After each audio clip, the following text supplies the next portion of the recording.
I don't think it's a team that needs radical change. We're obviously working on some things. It's a tough offseason because you don't know what roster size is, you don't know what salary cap is. So those are two fairly critical components in assembling a team. But it is what it is, and all teams are playing by the same rules. So it's a work in progress. But I think you'll see us, particularly with the amount of allocation money that we have from the Yedlin sale, be relatively conservative, possibly to other teams, given that we believe we're dealing with from a position of strength, the team's success last year, and we believe we're going to have the ability to tweak the roster or the lineup, once we understand what the rules are, and we can make good strategic decisions. You guys have heard me say this many times, not just for right now, the next month, but for the next 3 years, 4 years, 5 years, as we look at the age of the roster. Because of the uncertainty of the cap and roster size and stuff, does that lend you to maybe wait and make more moves potentially during the summer window? It could. I would tell you philosophically, I'd rather make moves sooner than later. I don't. It's just harder for guys to come in the summer and try to adjust while the team is in midseason form, and those guys have to come in and hit the ground running. And if you're getting guys from Europe or even from South America, oftentimes they haven't been training for that whole period, so it's just harder to bring in the summer. It's hard to adjust. Sounders saw this with Dempsey a couple of years ago. When you take up even an elite player like that, it can be challenging. So, that said, it's just a weird season. I mean, and there's literally there's not like there's nothing we can do, but in my opinion, strategically, it's more smarter for us to be conservative right now, given the circumstances of this club, and then adjust once we understand what the rules are. Sure. And how's the labor thing going with you guys? How's the We're not included in any way, shape, or form. So I have nothing profound or even relevant to tell you on that front. So I have no idea. You just hope they work it out and you start your season. Yeah. 1st of March? No, and I realize it's an unsatisfactory answer to hear, and it's an unsatisfactory answer to believe as well.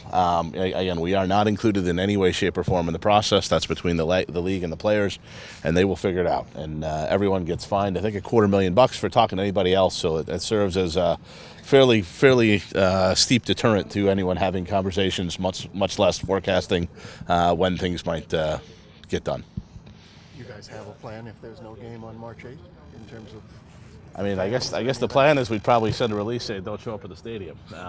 And not to be flippant, but I mean, I think we'll know before March 8th, one way or the other. And yeah, I mean, if we don't get an agreement, then the terms of that, is it a work stoppage? Is it a lockout? Is it, all that impacts what we can and can't do in those circumstances, and I'm sure the league will have a view on what we can and can't.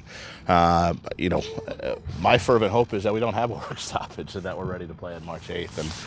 And much rather scramble at the last minute to make sure we get everything launched the right way. But to be clear, we're planning on business as usual.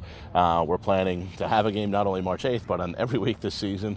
And we think we're going to have a team that's ready to play. It seems like in Real Salt Lake you brought a lot of young talent from South America.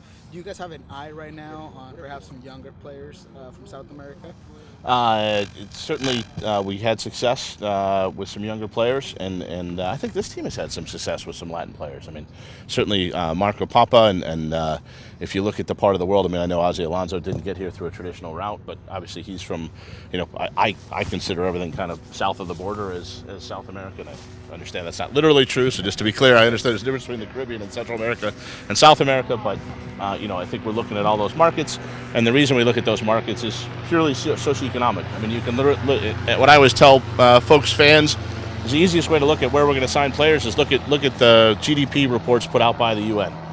If there are countries with smaller gross national products, that's probably going to be the soccer leagues that play a little bit less than we do, and those are people that are going to be hungry to come to America and start a better life, and hopefully play in MLS. So it's not a hard and fast, but that's a good guiding principle that economics dictate this stuff. It's honestly not even a preference for Latin players over Serbian players over African players. It's economics, and where can you find the best deal?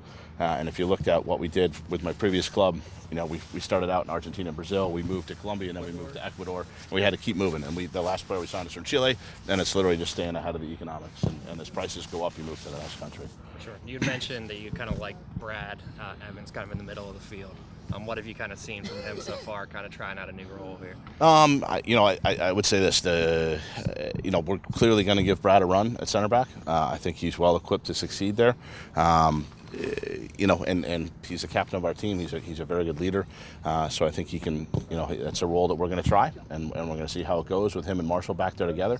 And I think that's something that's going to take some time.